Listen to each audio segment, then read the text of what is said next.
Sahabat pemasyarakatan di mana saya ada berada, Assalamualaikum warahmatullahi wabarakatuh. Selamat berjumpa kembali pada program saya yaitu Bising, Bincang Singkat. Dan kali ini saya menghadirkan seorang narasumber dari Kepolisian Resort Hulu Sungai Tengah.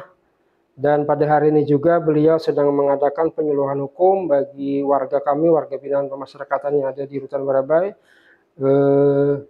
Untuk itu kepada Ibu kami persilakan untuk memperkenalkan diri, Bu. Siap, terima kasih banyak. Perkenalkan, nama saya Aibtu Nur Lailawati Sarjana Hukum, jabatan sebagai Kasubsil Hukum Seksi Hukum Polres Hulu Sungai Tengah. Terima kasih, Bu. Di kesempatan hari ini kan kami ada kegiatan penyuluhan hukum, Bu. Siap. Dari Polres HSD dan sebagai narasumbernya adalah Ibu Laila. Kemudian terkait tadi yang disampaikan beliau, ada beberapa yang bisa kami simak, diantaranya itu adalah terkait perkara IRJ, Bu. Siap. Nah, apa kira-kira IRJ ini, Bu? Mungkin ada di antara masyarakat atau warga binaan yang masih belum paham, Bu. Nah, seperti apa kira-kira IRJ ini? Terima kasih banyak Bapak, bagus sekali pertanyaannya. Jadi restoratif justice itu adalah pengalihan biasanya penanganan perkara pidana melalui jalur pidana, ini keluar jalur pidana. Oh iya. Nah, jadi yang namanya keadilan restoratif itu adalah penyelesaian perkara pidana yang melibatkan korban, pelaku, keluarga korban, keluarga pelaku. Setelah itu pihak yang terkait untuk mencari suatu keadaan yang adil. Menuju pemulihan kembali pada keadaan semula dan juga ada unsur pemaafan dari pihak korban, seperti itu. Jadi tidak sampai ke persidangan, Bu? Tidak ke persidangan. Oh, jadi diselesaikan secara kekeluargaan, mediasi terlebih dahulu. Dilibatkan dari kepala desa, Bu, ya? Siap, kepala desa, tokoh agama, tokoh masyarakat duduk bersama untuk memecahkan suatu permasalahan.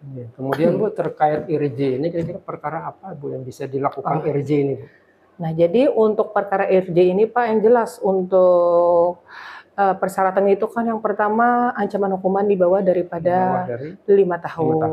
Yang kedua itu bukan pengulangan suatu tindak pidana. Oh, iya. Nah, jadi walaupun misalnya pencurian biasa itu, tetapi kalau melakukannya berulang kali, mohon maaf juga tidak bisa residipis, ya, berarti tidak bisa. Jadi tidak bisa di restoratif justice kan. Jadi yang jelas yang ketiga tadi bukan pengulangan suatu tindak pidana. Oh, iya. Jadi untuk ancaman hukumannya pun harus di bawah 5 tahun. Hingga setelah itu untuk kerugian di bawah upah minimum di bawah 2.500.000. Oh, iya. 2.500.000. Kemudian kalau terkait narkoba, Bu, apakah bisa juga IRJ? Nah, jadi terima kasih, ini bagus sekali, Pak. Jadi sekarang itu bisa di-RJ-kan. Bentuknya apa? Yaitu rehabilitasi. Oh, iya, Jadi bisa kalau memang ada menemukan keluarga kita yang kecanduan narkoba, bisa langsung dibawa ke BNN ataupun ke Polres. Nah, itu. Jadi bisa. Jadi kalau untuk kita Kabupaten HSD ini memang tidak ada untuk BNN-nya. Jadi bisa datang ke BNN Balangan ataupun Kandangan. Oke. Kemudian terkait rehab ini, apakah ada biayanya, Bu, dari mereka, Bu? Jadi kalau untuk biaya rehab, kalau memang itu langsung dilaporkan, langsung datang ke sana, tidak ada biaya. Tidak ada biaya. Tidak ada biaya. Nanti langsung dibawa ke Sambang Lihum, Pak, di sana nanti untuk rehabnya. Kalau memang yang mau berbayar juga ada sebenarnya. Ada, Bu. Yang di Pulau Jawa, di Ledo, dan juga ada yang di Balikpapan juga ada. Oh, iya. Siap, terima kasih, Bu. Cukup menarik yang disampaikan tadi. Warga binaan kami sangat antusias. Siap, terima kasih. Sangat bergembira, mereka hilang mungkin Masya Allah. perasaan-perasaannya lain. Jadi seperti yang kita lihat, nanti kita saksikan di sini, nanti ada tayangan videonya nanti. Kemudian ini terkait kemudahan ada sampai, artinya apa? Ada berbunyi. Kita coba, apa bisa fokus turunnya atau tidak? Selamat pagi, selamat siang, selamat malam. Saya ini asalnya salah, kita lagi. Selamat pagi, selamat malam.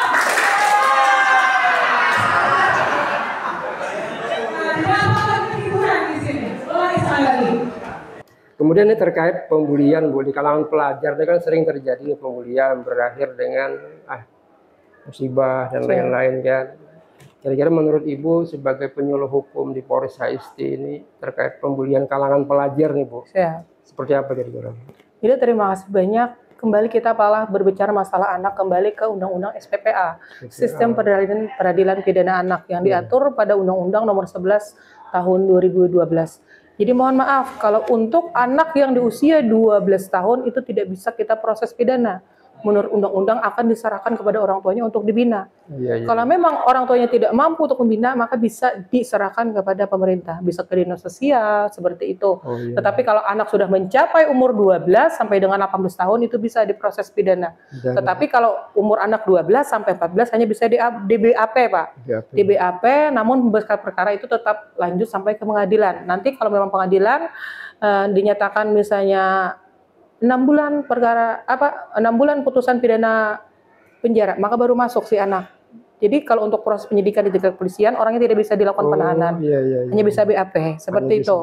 Tetapi kalau anak sudah mencapai umur 14 sampai 18 tahun, waktu berproses di penyidikan kepolisian itu bisa dilakukan penahanan. Nah, itu tetapi tetap ada bedanya dengan orang yang dewasa. 15 hari harus sudah selesai berkas perkara, demikian. Kemudian pesan terakhir, Bu. Kira-kira seperti apa, Bu, di masyarakat ini menurut Ibu, penyuluhan hukum dan lain-lain terkait IRJ dan terkait pembulian itu? Pesan terakhir Ibu seperti apa, Bu? Jadi pesan ulun yang terakhir kepada Bapak Ibu sekalian, kalau memang kita menemukan suatu perkara pidana apapun itu, tolong segera laporkan ke panggilan cepat kepolisian.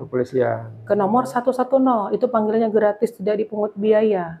Dan untuk identitas si pelapor akan kami rahasiakan. Nanti polisinya yang jemput bola mendatangi ke TKP seperti itu. Terima kasih. Dia tolong tumbuhkan lagi kepercayaan kepada kami kepolisian seperti itu, Pak. Jangan apatis dengan keadaan, tumbuhkan kepedulian dengan lingkungan sekitar. Kadang-kadang di masyarakat ini takut, kadang-kadang mau lapor, kadang-kadang itu stigma di masyarakat. Karena tanpa bantuan dari masyarakat kita pun susah untuk melakukan yang namanya penindakan suatu kejahatan, pembasmian. Jadi harus kita bersinergitas seperti itu, Pak. Semuanya berperan serta di sini. Baik. Yang jelas, mohon maaf Pak, sedikit menambahkan. Yang paling utama itu kita di dalam rumah tangga dulu harus. Betul, Bu. Nah, rumah tangga. Yang lebih utamakan di rumah tangga. Iya, rumah tangga. Kira-kira mungkin cukup, Ibu. Terima kasih sekali lagi. Mohon maaf atas waktunya. Dan mudah-mudahan masyarakat bisa